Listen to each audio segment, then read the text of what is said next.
देश और दुनिया की तमाम बड़ी खबरों के लिए आइए नज़र डालते हैं सोशल मीडिया पर। रवीश कुमार ने लिखा है, लेंस बदल लेने से चांद नहीं बदल जाता। WHO ने 30 जनवरी को जारी की थी सबसे बड़ी चेतावनी। पैंडेमिक, ये एक ऐसा शब्द है जिसे कोविड-19 के प्रसार को बयां किया जाने लगा है। हिंदी में इसे वैश्विक महामारी कहते हैं। इस शब्द की खासियत ये रही है कि यह सबसे बड़ी चेतावनी की निशानी बन गया। हम सभी के दिमाग में ये बात बैठ गई कि विश्व स्वास्थ्य संगठन WHO ने 11 मार्च को पैंडेमिक की घोषणा की और यही सबसे बड़ा अलार्म था, चेतावनी की सबसे बड़ी घंटी थी। वैश्विक महामारी के खिलाफ युद्ध का बिगुल था। ये सही नहीं है। 30 जनवरी को WHO ने public health emergency of international concern की घंटी बजाई थी। वही सबसे अंतिम और सबसे ऊंचा अलार्म था। WHO की नियमावलियों में ये सबसे बड़ा और अंतिम अलार्म था। 70 साल के इतिहास में सिर्फ 6 बार public health emergency of international concern की घोषणा हुई है। 30 जनवरी तक चीन के बाहर दुनिया के 18 देशों में 98 मरीज ही हुए थे और एक भी मौत नहीं हुई थी। उसी दिन भारत में केरल में एक केस हुआ था जो वुहान से ही आया था। ये तारीख इसलिए महत्वपूर्ण है ताकि आप समझ सके कि 30 जनवरी को वैश्विक महामारी का सबसे ऊंचा अलार्म बजाने के बाद भी सरकारें सोती नहीं। सरकारें अक्सर 11 मार्च के वैश्विक महामारी की घोषणा को आधार बताती है। वो इसलिए कि अगर आप 30 जनवरी की तारीख से देखेंगे कि उनके लापरवाही आपराधिक लगने लगेंगी। आप प्रश्न करने लगेंगे कि 30 जनवरी से 13 मार्च तक भारत की सरकार क्या कर रही थी। भारत सरकार ने किन तथ्यों के आधार पर 13 मार्च को कहा था कि वैश्विक महामारी की स्थिति नहीं है। आप ये भी प्रश्न करने लगेंगे कि 30 जनवरी को WHO ने खतरे की सबसे तेज घंटी बजा दी थी, तो फिर फरवरी का महीना लापरवाही में क्यों बीता। हम जिस आर्थिक तबाही की तरफ बढ़ रहे हैं, आज न कल सभी को 30 जनवरी की तारीख पर लौटना ही पड़ेगा।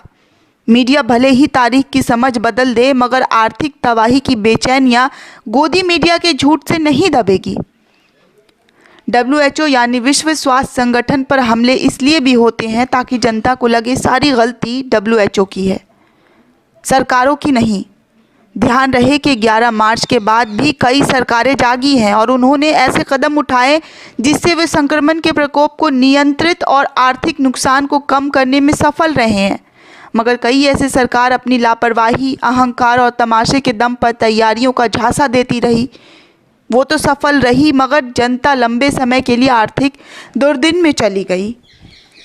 हाल के इतिहास में 11 जून 2009 को विश्व स्वास्थ्य संगठन ने दुनिया में नोवल इन्फ्लुएंजा वायरस को आधमकाने का ऐलान किया था और वैश्विक महामारी कहा था। WHO ने कहा था कि H1N1 वायरस पहले कभी मानव शरीर में नहीं देखा गया था।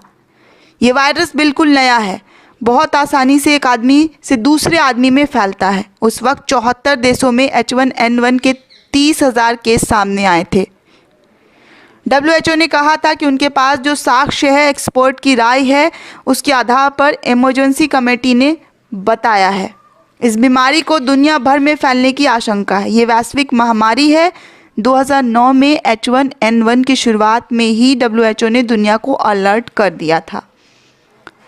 विश्व स्वास्थ्य संगठन के लिए भी कोरोना नया था, जिस तरह H1N1 था, लेकिन वो एक इन्फ्लुएंजा था और WHO ने अभी तक इन्फ्लुएंजा को लेकर ही वैश्विक महामारी की घोषणा की थी।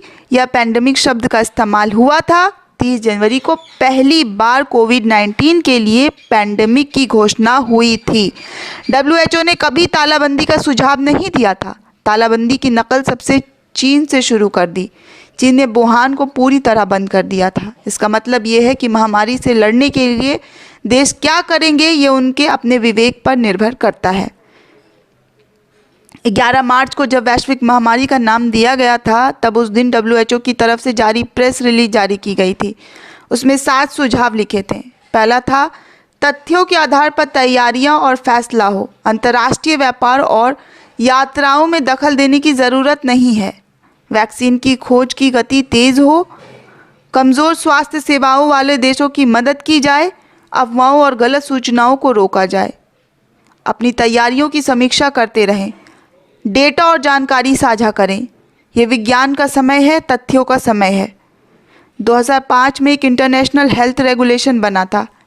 194 सदस्य देशों सहित 196 देशों ने दस्तखत किए थे। तय हुआ था कि महामारी के समय सब मिलकर काम करेंगे। इसमें यह भी लिखा है कि बंदरगाहों, हवाई अड्डों और भूतल परिवहनों की गतिविधियों को लेकर कुछ कदम उठाए जा सकते हैं ताकि दूसरे देश में महामारी ना फैले। लेकिन ट्रैफिक और ट्रेड यानी यातायात और कारोबार में कम से कम रुकावट आए, इसलिए अनावश्यक तरीके से व्यापार और पर्यटन को ना रोका जाए।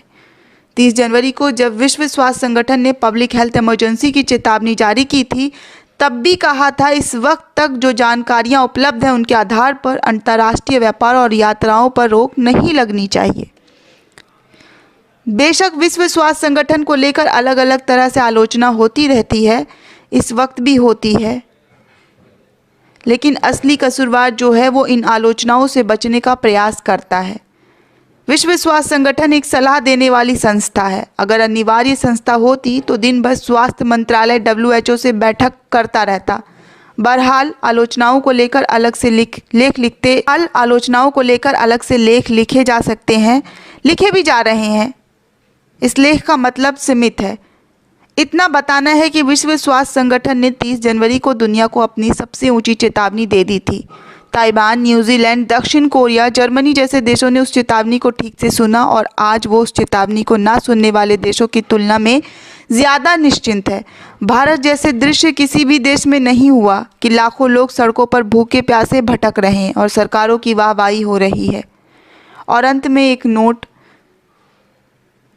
3 मई को भारतीय सेना के तीनों अंग जब कोरोना से लड़ने वाले डॉक्टर, हेल्थ स्टाफ, पुलिसकर्मियों को सलामी देंगे तो किसे अच्छा नहीं लगेगा।